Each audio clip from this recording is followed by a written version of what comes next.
किसी देश में एक राजा राज करता था। उसके लिए पैसा ही सब कुछ था। वह सोचता था कि पैसे के बल पर दुनिया के सब कामकाज चलते हैं। तांबे की मेघ तमाशा देख, कहावत झूठ नहीं है। मेरे पास अटूट धन है, इसलिए मैं इतने बड़े देश पर राज करता हूँ। लोग मेरे सामने हाथ जोड़े खड़े रहते हैं। चाहूँ तो अभी रुपयों की सड़क तैयार करा सकता हूँ।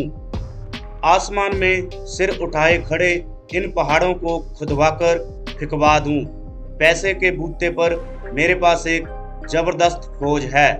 उसके द्वारा किसी भी देश को क्षण भर में कुचल सकता हूँ। वह सबसे यही कहता था कि इस संसार में धर्म कर्म, स्त्री पुत्र, मित्र सखा सब पैसा ही है। राजा सिर से पैर तक पैसे के मद में डूबा था, परंतु उसकी रानी बड़ी बुद्धिमती थी। वह पैसे को तुच्छ और बुद्धि को श्रेष्ठ समझती थी। रानी की चतुराई के कारण राज का सब कामकाज ठीक रीति से चलता था। उसका कहना था कि दुनिया पैसे के बूते पर उतनी नहीं चलती जितनी बुद्धि के बूते पर चलती है, लेकिन राजा के सामने साफ बात कहने में संकोच करती थी। एक दिन राजा ने पूछा, रानी सच कहो, दुनिया में बुद्धि बड़ी या पैसा? रानी बड़े असमंजस में पड़ी। सोचने लगी, सत्य का मुख रूखा होता है। राजा के मन में जो पैसे का मूल्य बसा था उसे वह अच्छी तरह जानती थी। कुछ उत्तर तो देना ही था। वह बोली, महाराज, यदि आप सच पूछते हैं तो मैं बुद्धि को बड़ा समझती हूँ। बुद्धि से ही पैसा आता है और बुद्धि से ही सब कामकाज चलते हैं। बुद्धि ना हो तो सब खजाने यूं ही लुट जाते हैं, राजपाट चौपट हो जाते हैं। पैसे की इस प्रकार निंदा सुनकर राजा को बहुत गुस्सा आया। वह बोला, रानी, तुम्हें अपनी बुद्धि का बड़ा घमंड है। मैं देखना चाहता हूँ तुम बिना पैसे के बुद्धि के सहारे कैसे काम चलाती हो। ऐसा कहकर उसने रानी को नगर के बाहर एक मकान में रख दिया। सेवा के लिए 2-4 नौकर भेज दिए। खर्च के लिए ना तो एक पैसा दिया और ना किसी तरह का कोई सामान। रानी के शरीर पर जो जेवर थे वे भी उतरवा लिए। रानी मन ही मन कहने लगी कि मैं एक दिन राजा को दिखा दूंगी कि इस संसार में बुद्धि भी कोई चीज है, पैसा ही सब कुछ नहीं है। नए मकान में पहुंचकर रानी ने नौकर द्वारा कुम्हार के अभे से 2 ईंटें मंगवाई और उन्हें सफेद कपड़े में लपेटकर ऊपर से अपने नाम की मुहर लगा दी। फिर नौकर को बुलाकर कहा, तुम मेरी इस धरोहर को धन्नू सेठ के घर ले जाओ। कहना, रानी ने ये धरोहर भेजी है। 10,000 रुपये मंगाए हैं।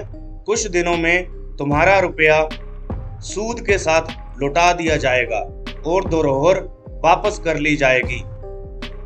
नौकर सेठ के जहां पहुंचा, धरोहर पर रानी के नाम की मुहर देखकर सेठ समझा कि इसमें कोई कीमती जवाहर होंगे। उसने 10,000 रुपया चुपचाप दे दिया। रुपया लेकर नौकर रानी के पास आया। रानी ने इन रुपयों से व्यापार शुरू किया। नौकर चाकर लगा दिए।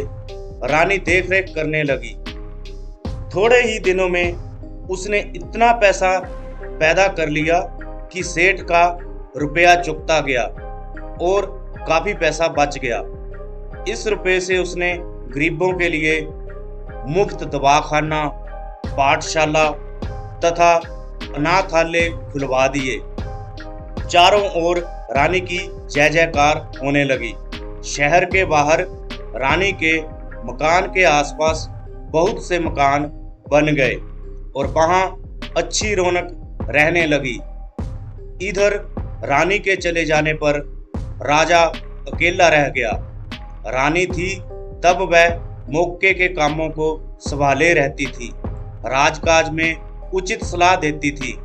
धूर्तों की दाल उसके सामने नहीं गलने पाती थी। अब उसके चले जाने पर धूर्तों की बन आई। धूर्त लोग आकर राजा को लूटने लगे। अंधेरगर्दी बढ़ गई।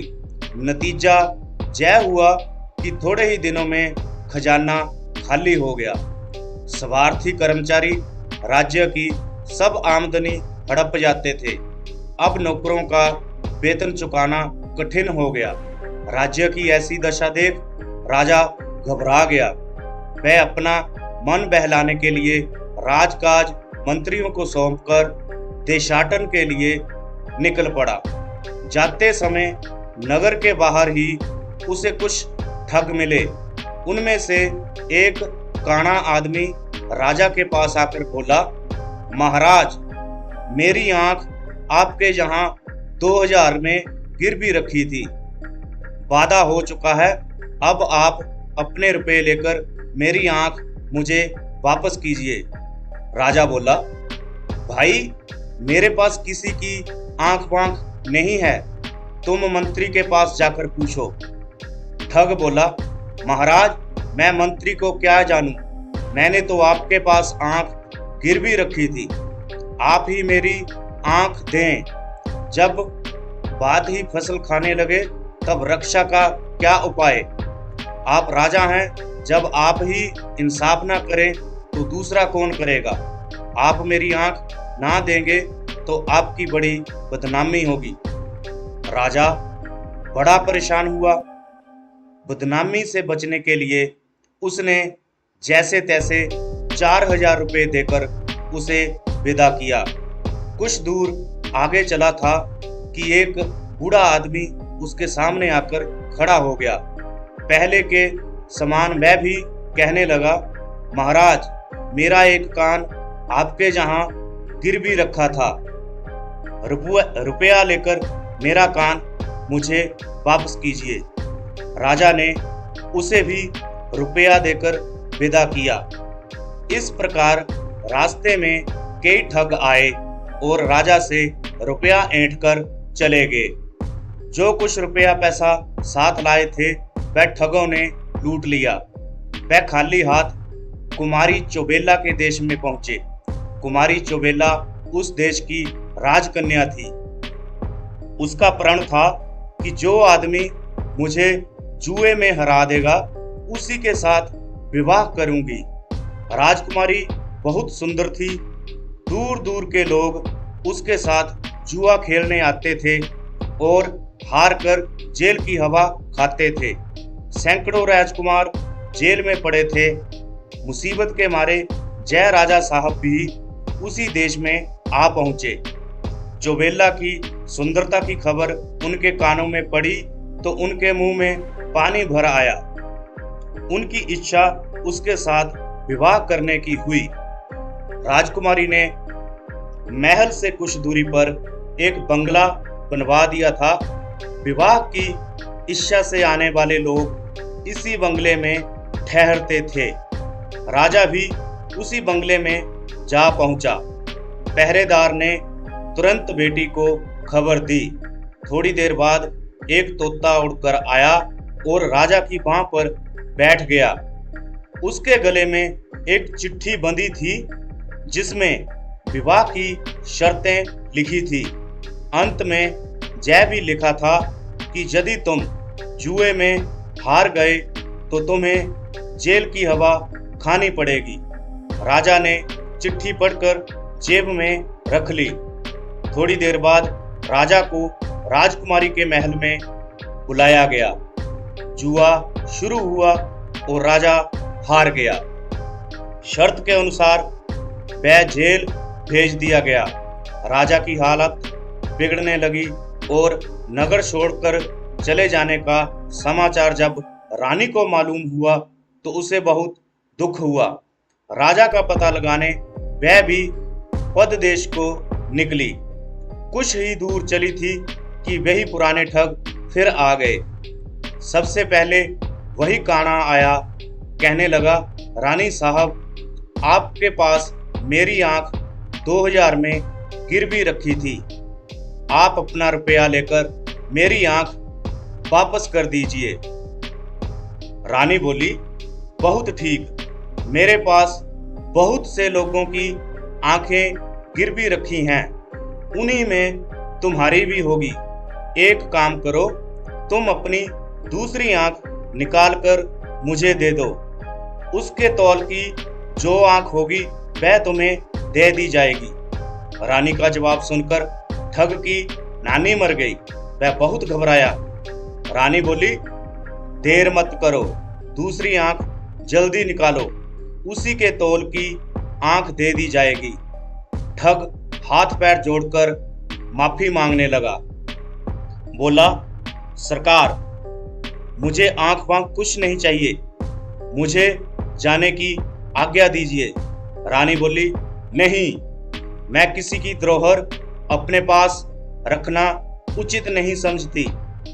तुम जल्दी अपनी आंख निकालकर मुझे दो, नहीं तो सिपाहियों से कहकर निकलवा लूंगी। अंत में ठग ने विनती करके 4000 रुपया देकर अपनी जान बचाई। यही हाल बूढ़े का हुआ। जब उसने देखा कि रानी का नौकर दूसरा कान काटने ही वाला है, तो उसने भी 4000 रुपया देकर रानी से अपना पेंट छुड़ाया। ठगों से निपटकर रानी आगे बढ़ी और पता लगाते लगाते कुमारी चौबेला के देश में जा पहुंची। राजा के जेल जाने का समाचार सुनकर उसे दुख हुआ। अब वह राजा को जेल से छुड़ाने का उपाय सोचने लगी। उसने पता लगाया कि रानी चौबेला किस प्रकार जुआ खेलती है। सारा भेद समझकर उसने पुरुष का भेष बनाया और बंगले पर जा पहुंची। पहरेदार ने खबर दी। थोड़ी देर में तोता उड़कर आया। रानी ने उसके गले से चिट्ठी खोलकर पढ़ी। कुछ समय बाद बुलावा आया। रानी पुरुष वेश में कुमारी चौबेला के महल में पहुंची। इन्हीं देखकर चौबेला का मन ना जाने क्यों गिरने लगा। उसे ऐसा मालूम होने लगा कि मैं इस राजकुमार को जीत ना सकूंगी। खेलने के लिए चौसर डाली गई। कुमारी चौसर खेलते समय बिल्ली के सिर पर दीपक रखती थी। बिल्ली को इस प्रकार सिखाया गया था कि कुमारी का दांव जब ठीक नहीं पड़ता था और उसे मालूम होता था कि वह हार रही है, तब वह बिल्ली के सिर हिलाने से दीपक की ज्योति डगमगाने लगती थी। इसी बीच वह अपना पासा बदल देती थी। रानी यह बात पहले ही सुन चुकी थी। बिल्ली का ध्यान आकर्षित करने के लिए उसने एक चूहा पाल लिया था और उसे अपने कुर्ते की बाह में छिपा रखा था। चौसर का खेल खेलने लगा। खेलते खेलते कुमारी जब हारने लगी, तब उसने बिल्ली को इशारा किया। रानी तो पहले से ही सजग थी। इसके पहले ही उसने अपनी आस्तीन से चूहा निकालकर बाहर कर लिया। बिल्ली की निगाह अपने शिकार पर जम गई। राजकुमारी के इशारे का उस पर कोई असर नहीं हुआ। राजकुमारी के बार बार इशारा देने पर बिल्ली टस से मस ना हुई। निदान राजकुमारी हार गई। तुरंत सारे नगर में खबर फैल गई। राजकुमारी के विवाह की तैयारियां होने लगी। रानी बोली, विवाह तो शर्त पूरी होते ही हो गया। भांवरे पड़ने का दस्तूर वह घर चलकर कर लिया जाएगा। वहीं से धूमधाम के साथ शादी की जाएगी। चौबेला राजी हो गई। पुरुष वेशधारी रानी बोली, एक बात और है, जहां से चलने से पहले उन सब लोगों को जिन्हें जेल में डाल रखा है छोड़ दो, लेकिन पहले एक बार उन सब को मेरे सामने बुलाओ। कैदी सामने लाए गए। हरेक कैदी के नाक छेद कर कोड़ी पहनाई गई थी। सबके हाथ में कोल्लू हाँकने की हंकनी और गले में चमड़े का खलीता पड़ा था। इस खलीते में उनके खाने के लिए खाली रखी जाती थी। खलीते पर हर कैदी का नाम दर्ज था। इन्हीं कैदियों के बीच रानी के पति यानी राजा साहब भी थे। रानी ने जब उनकी दशा देखी तो उसका भी जी भर आया। उसने अपने मन में भाव को तुरंत छुपा लिया। सब कैदियों की नाक से कोड़ी निकाली गई, नाई बुलाकर हजामत बनवाई गई, अच्छे कपड़े पहनाकर उत्तम भोजन करा के उनको छुट्टी दे दी गई। राजा ने राजकुमार की जय बोलकर सीधी घर की राह पकड़ी। दूसरे दिन सवेरे रानी राजकुमारी चोबेला को विदा कराकर हाथी घोड़े दास दासी और धन दहेज के साथ अपने नगर को चली। रानी पुरुष वेश में घोड़े पर बैठी आगे आगे चल रही थी। पीछे पीछे चोबेला की पालकी चल रही थी। कुछ दिन में वह अपने नगर में आ पहुंची और नगर के बाहर अपने बंगले में ठहर गई। राजा जब लौटकर अपने नगर में आए तो देखते हैं क्या है कि रानी के मकान के पास औषधालय, पाठशाला, अनाथालय आदि कई इमारतें बनी हैं। देखकर राजा अचंभे में आ गया। सोचने लगा, रानी को मैंने एक पैसा तो दिया नहीं था, उसने ये लाखों की इमारतें कैसे बनवा ली। पैसे का महत्व उसकी नज़रों में अभी तक वैसा ही बना हुआ था। संध्या समय उसने रानी को बुलवाया, पूछा, कहो रानी, अब भी तुम्हारी समझ में आया कि बुद्धि बड़ी होती है या पैसा। रानी कुछ नहीं बोली। चुपचाप उसने राजा के नाक की कोड़ी, खलीता, हंकन और खली का टुकड़ा सामने रख दिया। राजा विस्मित होकर रह गया। सोचने लगा, ये चीजें इसे कहाँ से मिली। इतने में रानी कुमारी चोबेला को बुलाकर उनके सामने खड़ा कर दिया। अब राजा की आंखें खुली की खुली रह गईं। वह समझ गए कि चोबेला की कैद से छुड़ाने वाला राजकुमार कोई और नहीं बल्कि उसकी बुद्धिमती रानी ही थी। राजा ने लज्जित होकर सिर नीचा कर लिया। फिर कुछ देर सोच समझकर कहने लगा, रानी, अभी तक मैं बड़ी भूल में था।